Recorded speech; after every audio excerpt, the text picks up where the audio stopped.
All of our stories are available via feed burner and RSS, which means that every time a new story is released, then people get either an email update at the time the story is released, or an email digest at the end of the day. And I will add at this point, these are all free services that we use.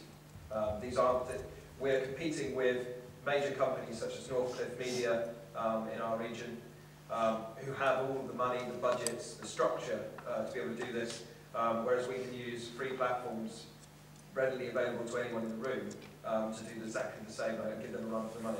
In fact, Cornwall and Devon Media regularly follow us and then implement the same technology that we've been implementing. Then we use Scribes, which is an online platform for providing documents. I know that Alex mentioned Issue or one of those kind of platforms earlier. Scribes is another document sharing site. We use that to put every single copy of the magazine out to the communities that already exist on the web. We also then put that on our website so that people can actually flick through our magazine within our website. We use Webaya, which provides that little toolbar that you might have seen at the bottom of the screen a minute ago. Little red toolbar, and that allows us to broadcast messages in real time, live, to anybody who's on our site. It also allows people to immediately visit our Facebook page, to visit our Twitter page, to follow us, to share our content, to translate it into any language they want. Every single member of our team, well, all three of us, are on LinkedIn, Facebook, and Twitter, and we happily communicate, network, build relationships on an individual level with members of our community. So every time we go networking or we go out and meet people in the community, then what we try and do is also link with them online. So it's about blending that online and offline relationship. And then we also use services such as Google Calendar to produce a list of all of the different networking events in Cornwall. And there's something like 43 different networking organisations in Cornwall, believe it or not. And so we allow each of those different organisations to upload their own events to our site. And as I said, it's all about dialogue. So this is a story that we published about a restaurant opening in St Ives. And what it is Pizza Express wants to open a store in St Ives. And it's called Some Controversy. And that's the original story. It's not a particularly long story. This is the response we had from it within about 48 hours.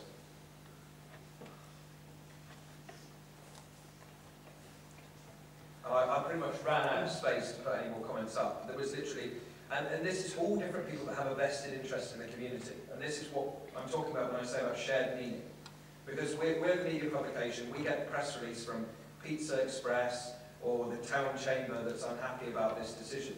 We put the story up, and then we get the local small businesses coming in and saying, actually, this is what we think about it. And then the employees of those local businesses saying, what somebody said wasn't correct. Or a holidaymaker saying what they believe the situation is. And this adds a richness to the story. But also from a public relations perspective, it obviously makes it very difficult to control the message. And that's a vital point of all social media. There is no control. You cannot seek to control this. You can only seek to manage it, to facilitate it, to engage with people. But the kind of days of public relations being spin are kind of over as far as I'm concerned, working from the media side. And I think one of the major reasons why social media has got to the point it is not because it's some major revolution. It's just the way we've always communicated coming back round. So years ago, I don't know the exact dates, I'm not going to use them, the web comes along, people start putting all this information online, and at the same time we kind of use technology to remove all human interaction. So all of a sudden we get self-service checkouts in Tesco's. We get automated systems online where we can buy products. But the moment you want any information, it's impossible to find that information, as in to interact with somebody. So you want the phone number to phone up and say, does this product do blah, blah, blah, and you can't find it. You want to find the page that explains all of the different elements of this hi-fi you want to buy, and you can't find it. So what people started to do was ask each other. And so they went onto forums and they said, where do I find the cheapest hi-fi? Or they said, where can I get advice on this? And they started to give advice to each other.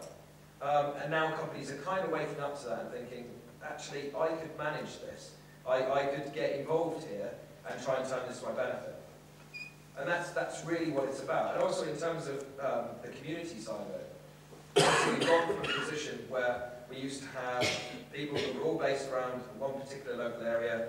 The family was kept reasonably close to each other. And there wasn't this huge ability to just transport yourself anywhere and work anywhere So at the same time, the kind of communities we had before, where we could go down to the village pub and know people, or partake in a particular community centre, which was a central place for communities to meet and mix together, or maybe go to church and meet other church members. Those kind of institutions are beginning to fall away. So as a result, people are turning online to find those people. So it's not so much about it changing. It's not some big revolution. It's just the way we've always done things. And it's us now adapting to the way the web has made the world. That's my personal belief anyway. Some of the kind of community aspects we do, we go out to the events that are happening in our area, we live blog. It gives us a presence there. Also is a way of being innovative with the technology that's available to us, and kind of bringing every event to a new audience. So what are the results for us? Well, we've got 207 comments on our site over the last 12 months so far, so that's that user engagement we're looking at. We've got 365 Facebook fans, but at this point it's worth mentioning that quantity means nothing, it's all about quality. At the end of the day, it's better to have 5 Facebook fans who talk to you regularly, who interact with you and get involved, than it is to have 365 just sitting there doing nothing. And I always get asked about whether Facebook groups or whether Facebook fan pages and all this kind of thing. And if you think about groups, how many of you sign up to a Facebook group just because it's like a bumper sticker? So how many of you have joined groups like, I don't know, one I saw yesterday, falling in love is very simple, awfully simple, but falling out of love is simply awful. Ones like that, I mean, all you're doing is just... Sorry. Just you. No, I didn't join the group. There's sort of somebody else in it. But lots of people join hundreds of different groups just in bumper stickers. And kind of marketing guys or marketing girls kind of turn to companies and go, oh look, we've got 19,000 people in a group. And then they think they've done something amazing because they've now got this community around them. They haven't. They've just got a lot of people who clicked on a button and said, yeah, I'll join that group. Unless there's some interaction going on there, unless they're visiting that group all the time and interacting with it, you've got nothing. Twitter followers, we've got 1,259 of those, and they receive regular updates of every news story. On Scribes, we brought the magazine to 21,867 reads, basically. That's in addition to our printed magazine circulation. And that's led to a 73% increase in unique monthly visitors in 12 months, and a 97% increase in monthly visits. So from an SEO perspective, or any of those kind of things, then that's a pretty good result for us. And obviously we're paid for by advertising, so more eyes on our site, more impressions means more money for us, effectively.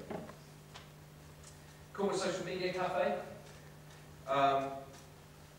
Anybody here know what Social Media Cafe is? I know there's 2 people in the room here because they're from Cheltenham Social Media Cafe. And I'm going to give them a plug in a minute. Corporate Social Media Cafe is part of a whole group of these social media cafes that are suddenly emerging around the country. The first one was a club called Tuttle Club in London. Basically the idea is that they're monthly meetings generally for those interested in or using social media. And the idea is taking those offline or online connections that you've made into the real world, and also taking online connections into the offline connections into the online world. So, for example, you'll go to one of these events and you'll meet lots of people who can become your friends, acquaintances, connections, colleagues, and you might then find them online and keep that relationship going. Or vice versa, you've met them online, you know they're cool, but you kind of want to put a face to them now, and you want to take that relationship either deeper, or you want to understand them a bit more. And that's kind of what Social Media Cafe is about. We set up, I was following a festival, which I'll go into in a minute, and there's a real diverse mix of interests, at least in our case, and I believe this is the case in London and some of the other social media cafes as well. We have everybody from politicians through to business people, through to students, through to artists, public sector, charities, all mixing in the same room. And what you get there is a real interesting melting pot of ideas, because suddenly you're bringing together all these different people with all their different ideas and their different spin on the world, and you're getting them to think together.